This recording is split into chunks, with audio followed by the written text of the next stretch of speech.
Welcome to our book club discussion this month, and today we are talking about The Blue Ocean Myth by W. Chan Kim and Renee Marbone. I don't know if I'm even saying that right, but anyway. It looks like it's backwards anyway. It looks like it's backwards anyway. So, hard to say, but good book. What do you think? Yes, actually, it was a good book. You like this one? I did. That's unusual. Hey. John's not as big of a fan of the book club as I am, but... Well, a lot of the books I've had to read either for business school or other business reasons. So you're still in the rebellious mode post business school where you don't want to read anything other than for fun. No. No? Just if I've already read it, no. Doesn't float your boat quite as much as it does mine. It just doesn't seem like it's anything new. Right. Yeah, and it does seem like a lot of the same ideas get repeated over and over again in different forums by different authors and things like that. The Blue Ocean Strategy actually was a book that we read a few years ago when it first came out and was quite good as well. I really liked the fact that it was kind of an original idea. Instead of just doing things better than your competitors. Yeah. Instead of just doing things better than your competitors, you want to look for places where your competitors are not and kind of go that direction. Yeah, they had a phrase in there. What was it? I'll think of it while we're going through. Okay. Give me the book. I think I know what page it was on. Okay, you can read while we're working on this. But I'm glad that you liked it. And so kind of the theory behind Blue Ocean Strategy, if you aren't familiar with it, and this actually really helps you understand the book, is everybody is in a red ocean, where if you think about sharks in the ocean that are all competing with each other and competing for the same food sources and things like that, that's what they call the red ocean.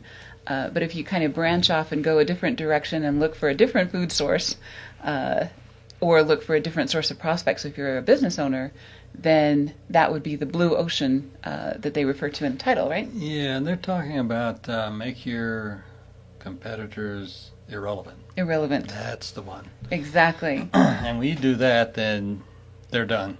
Right. And you're on your way. Exactly. And they've got some really good examples in this. But first of all, I want to talk to you about how we're using this in our practice. Of course, each month we do a different worksheet with our clients. Mm-hmm. And this is the worksheet that we used in January when we did our office hours with a lot of our clients. What prospecting methods are you using versus what prospecting methods are your competitors using? So, this is kind of a blue ocean strategy for that. If your competitors are all doing the same trade shows and the same magazines and the same other things, you can either try spending more money than they do, you know what I mean, to have a slightly bigger booth or a slightly bigger ad or a slightly more clever whatever, or you can go a completely different direction and do something bizarre like a podcast and do something that they're not doing, and that would be a blue ocean strategy for prospecting, right? Or do trade shows they're not doing. Trade shows they're not doing, yeah, exactly. So, you can always try to outdo a competitor, but sometimes a better strategy is to look for ways to make them irrelevant. Ways to make them irrelevant, exactly. So, thing number one, of course, for January for all of our clients was to read Blue Ocean Shift. So that was a good thing in the office hours, and we actually went through these worksheets with some of the folks. These are worksheets that are available when you read the book. They give you the little codes and things that you need to download the worksheets and print them out and scribble all over them. And John and I did this as well for our company, and you never can get too much clarity, I think, on what you're trying to do and how you want to be different, right? You think? I think. Don't you think? We all think. We all think. What did you think of the worksheets? I didn't. They weren't intuitive to me like they were for you. Right.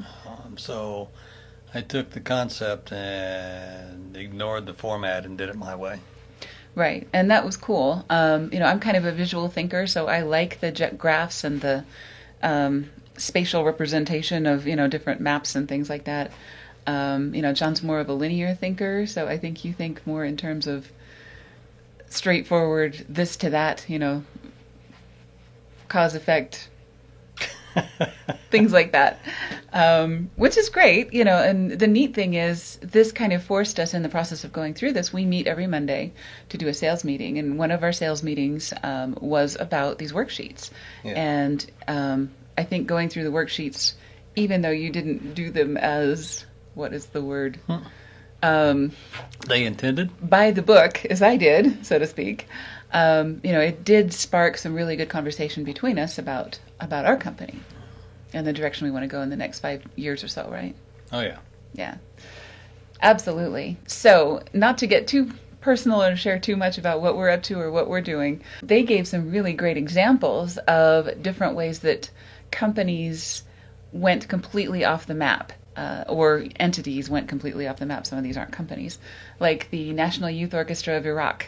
Now that is an amazing organization, you know, where you take a country that has been through so much and you take kids who have had so little background and so little classical training and so little access to the kind of culture that the rest of the world, you know, when you talk about symphony orchestras has. And you put a group of kids together, put instruments in their hands, it's going to be really hard to compete with the National Youth Orchestra of Italy, you know, or Germany, or, you know, someplace where a youth symphony has been a thing for centuries, right? Right.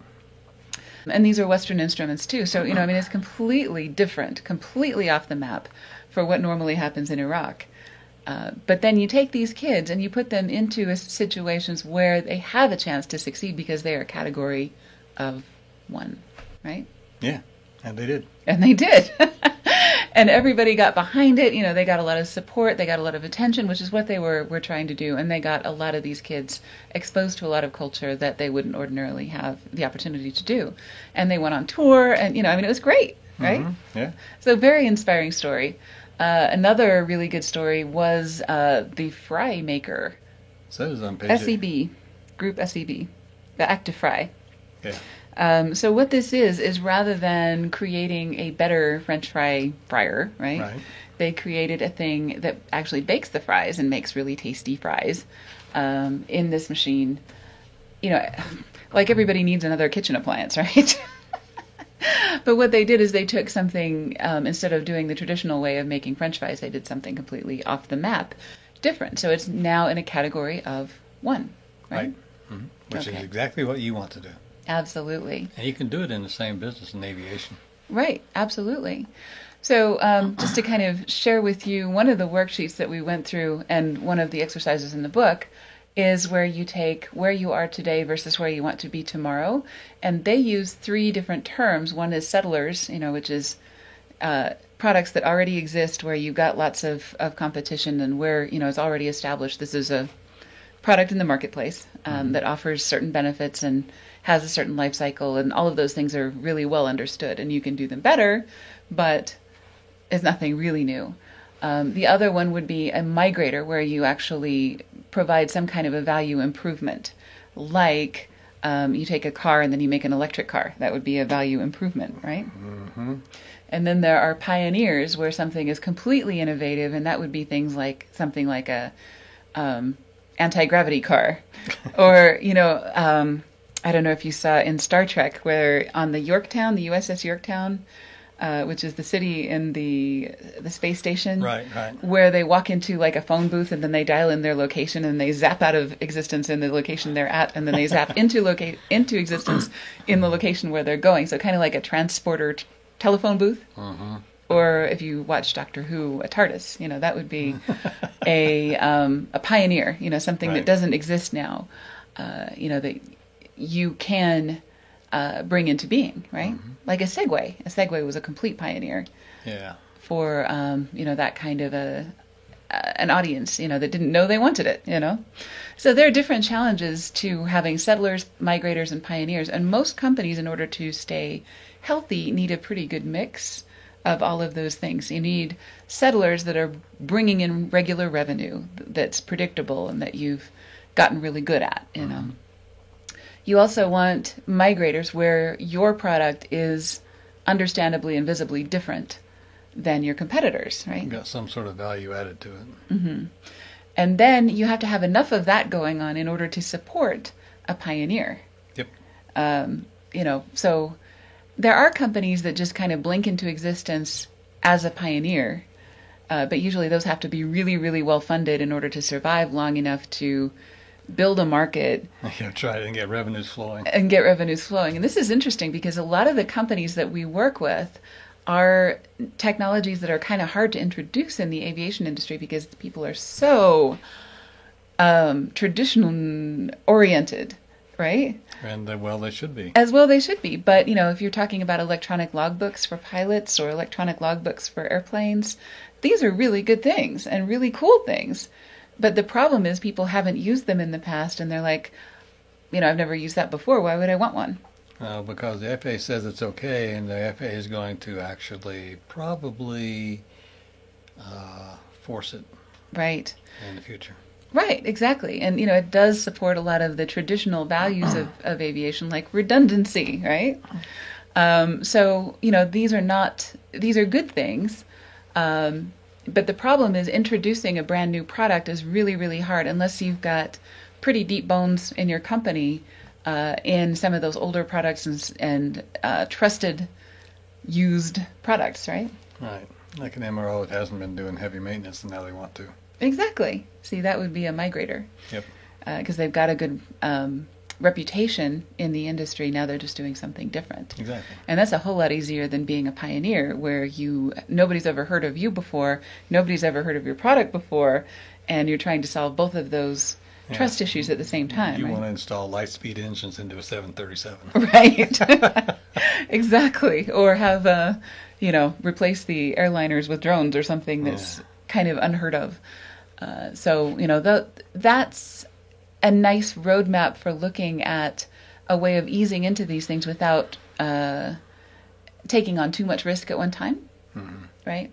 And that's why I think a lot of aviation companies are a lot more successful when they have kind of a diverse product set. They've got at least one thing that's a settler and a profitable one, and maybe a couple things that are migrators and one or two things that are pioneers. Or maybe multiple lines of business, Mm-hmm. whatever. Exactly.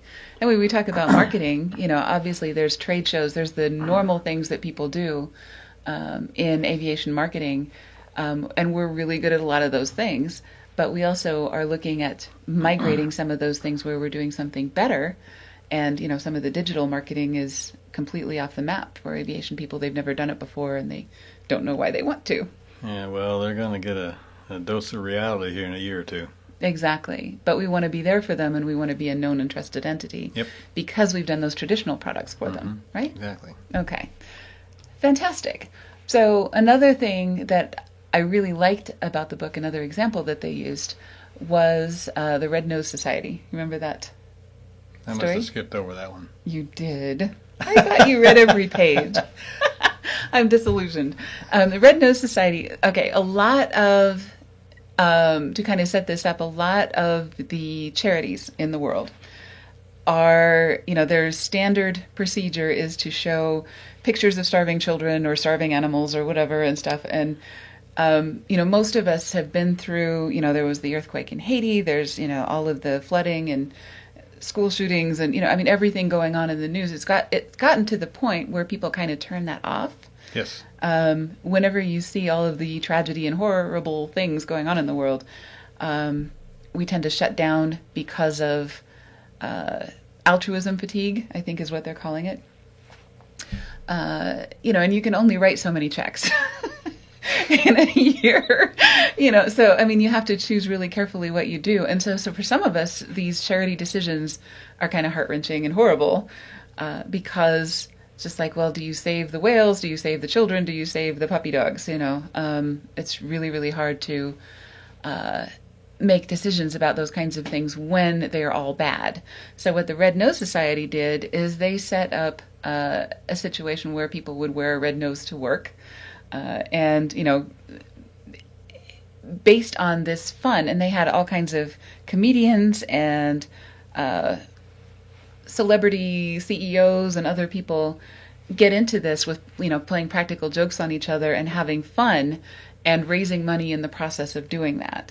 And so, basically what it did is it turned the whole charity industry on its head and said, this is about fun. This is not about tragedy. This is about human connections, what people can do for each other, and all of those things that are positive about charity, not focusing on the tragedy and the woe is me and help these poor people kind of thing, right? What a concept. Yeah.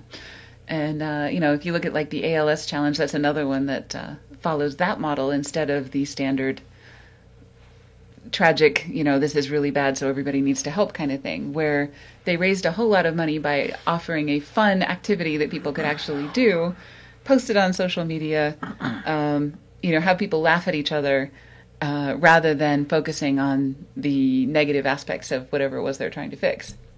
There's a really good quote by Dr. Wayne Dyer that I really love, and that is that you can't, people never learned to build a boat that floats by focusing on what sinks, right?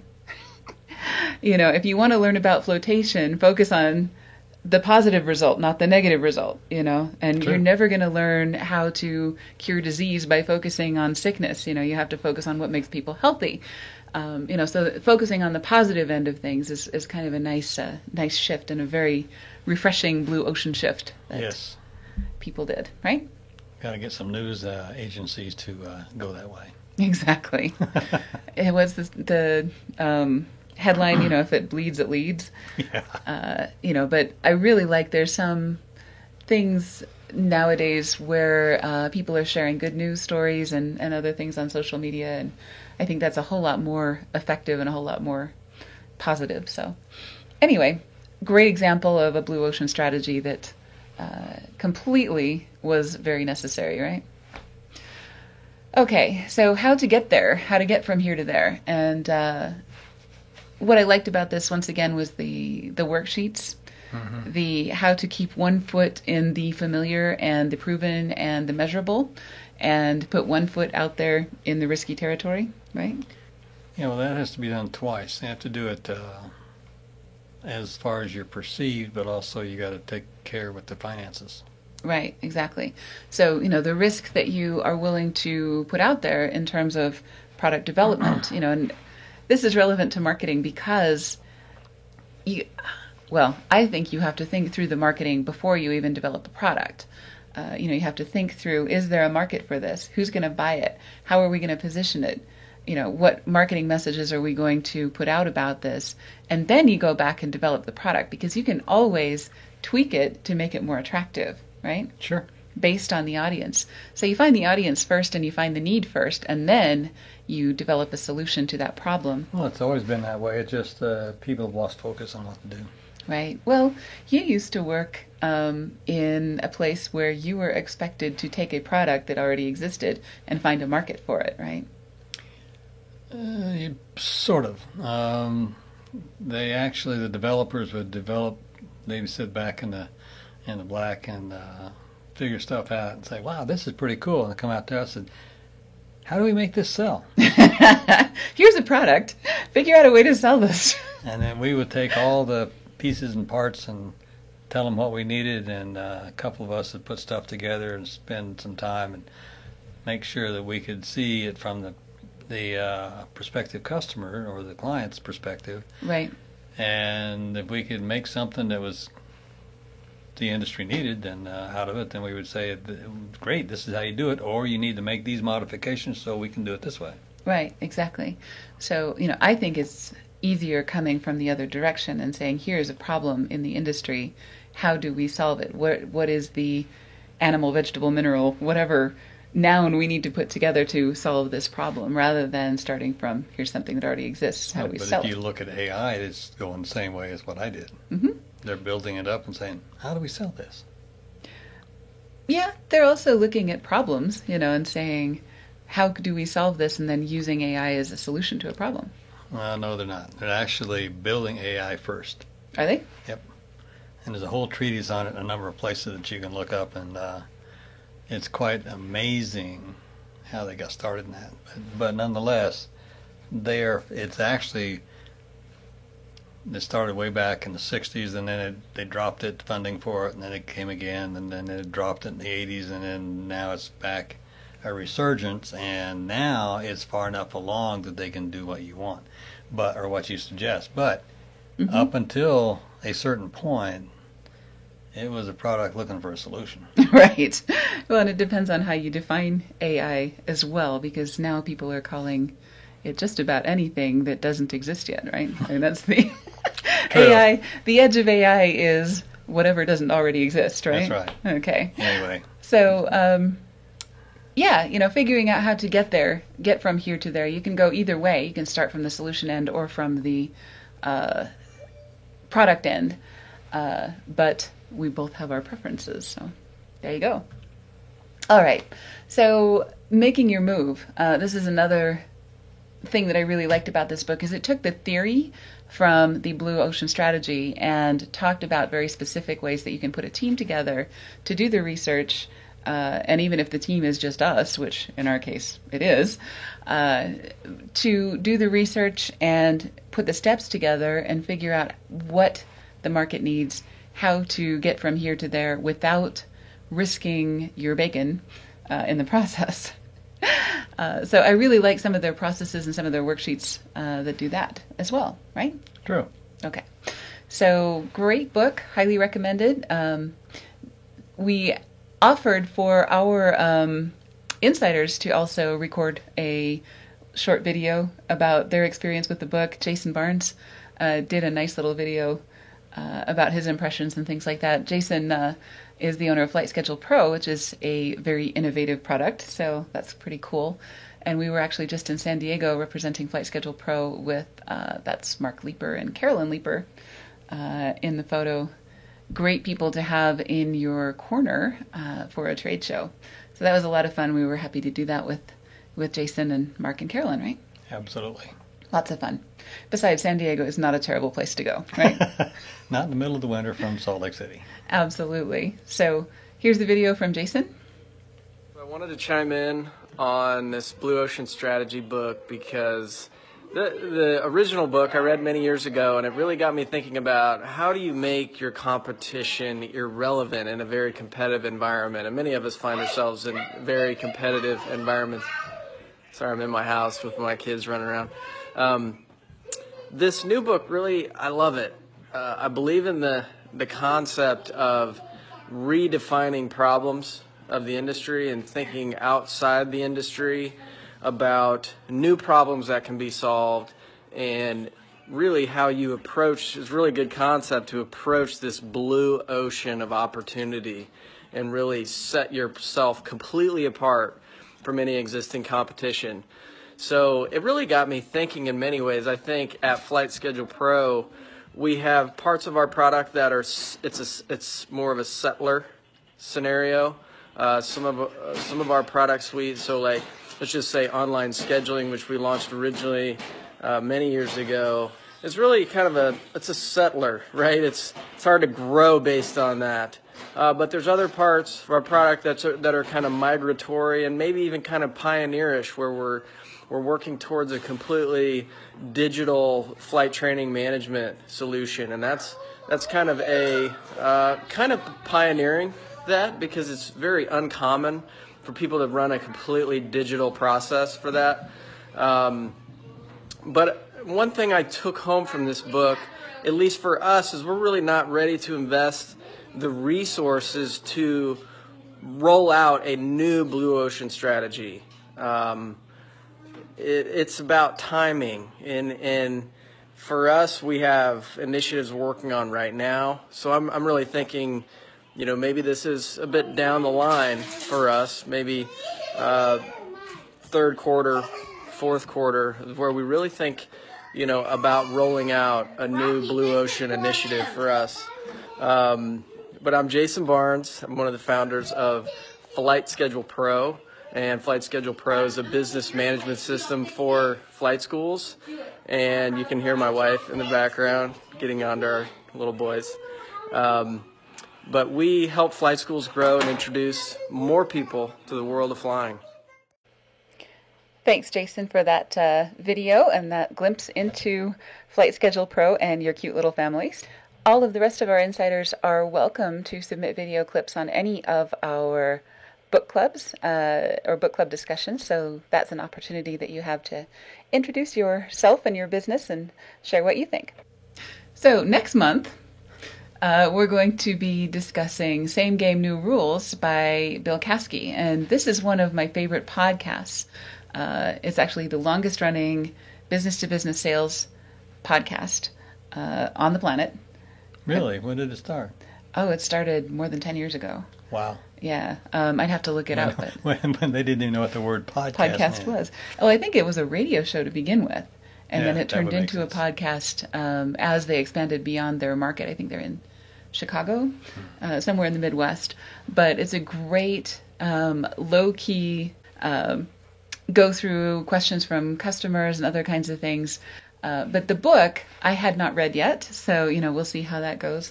If it's anything like the podcast, I think we're going to really like it. And of course, doing business-to-business sales is really what we're doing most of the time in aviation, right? Yeah, of course.